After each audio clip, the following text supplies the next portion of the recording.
Magandang araw po sa ating lahat. Sa bidyong ito, akin pong ipasilip sa inyo itong aming mga ginagawa dito sa pag-repaint o pagpintura dito sa kondo at kung anong mga materials na aming ginagamit dito. Pero kung kayo bago pa lang ito sa aking channel na Paint and Varnish TV, mag-subscribe na. Pakipindot na rin yung notification bell para ma-update po kayo kung ano man ang i-upload ko dito sa channel na ito. Kasunod kong ipapakita sa inyo dito naman sa mga walling, ceiling, bago po tayo mag-varnish sa sahig, kailangan ma-finish na po natin ito lahat muna. Ang ibabaw, yung una kisame, bago uling. Pag okay na, sunod baseboard. Yan ang mga gagawin dito pagka ganito mga kundo. Kailangan ingat po tayo palagi, laging magsapin ng mga blusak dito sa mga dapat na sapinan, sa mga salasit, sa sahig. Ayan yung sahig, yan ang kasunod namin gagawin pagkatapos na dito sa ceiling sa kasawuling. Ang aming ginagamit dito itong Totally White product po ng E+, yung mga ginagamit po namin dito sa pagpintura dito sa loob. Itong water base. Ayan, napakagandang gamitin. Dalawang patong lang, okay na. Finish na. Tapos pagka ganito mga proseso, cutting muna, sabay pagulong. Pinaka-importante sa lahat, kailangan pasapasahan muna natin ito ng liha. Ayan po yung number 150 na liha.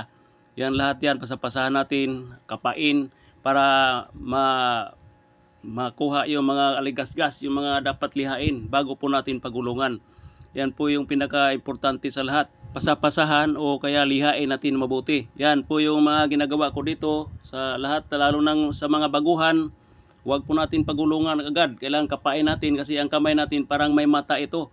Kailangan daanan po natin ito sa liha para maganda ang resulta ng ating trabaho. Okay na, sundan na natin ito ng pagulong. Ayan po, kailangan po yung malaking ruler. Kasi pag maliit na ruler, matagal po mapuno. Ito, kailangan dalawang mano ito. Napakaganda, finish na kaagad kasi maganda ang ruler na itong gagamitin. Yung kalbo na.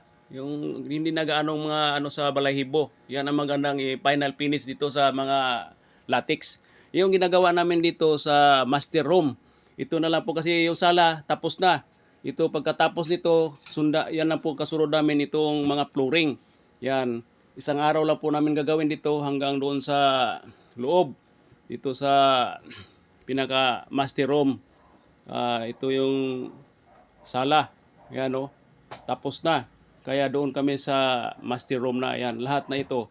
Kaya pagka repaint po, hindi po madali lang pong gawin ito. Hanggang dito sa dressing room. Ayan yung dressing room nila. Yan, na-finish na rin ito hanggang sa CR. Yan ang CR ng master room. Yan yung mga ginagawa namin. Tipan mo na yung mga kabinet lahat bago magpagulong saka magsapin kasi masilan po ito. Kailangan po natin mag-ingat dito sa mga lahat ng mga kagamitan na hindi po matalsikan ng pintura. Yan po yung pinaka-importante, lalong-lalo na po sa mga baguhan. Yan po yung ating gagawin. Okay na, tapos na yung ceiling sa walling sa master room. Ito naman yung kasunod naming ipapakita sa inyo ang gagawin. Una, ilihain muna natin, linisin itong parquet. Kasi preparasyon na namin ito, masilyahan para maganda ang pagka-prepare. Ayusin bago po natin ito isilir. Yan, kailangan importante isilir po natin ito bago po natin ito tapkutan ng Toki polyurethane varnish na gagamitin natin ito para sa sahig. Yan po yung unang gagamitin dito sa pag-varnish. Gamit po itong camel brush. Ang unang gagawin nito, pasapasahan muna ng liha itong flooring o sahig na parquet bago po natin ito hagura ng camel brush. Yan, ganun po ang gagawin. Kailangan malinis na malinis. Saka kasunod yung pagpunas, yan, walisan, bago po natin ito gamitan ng camel brush. Yan, kailangan malinis. Ganun lang po yung gagawin natin dito. Okay na. Tapos na mga preparasyon, nalinis na. Kaya pahiran na po natin itong top coat. Yan na po yung top coat dito na ginagamit. Ayan.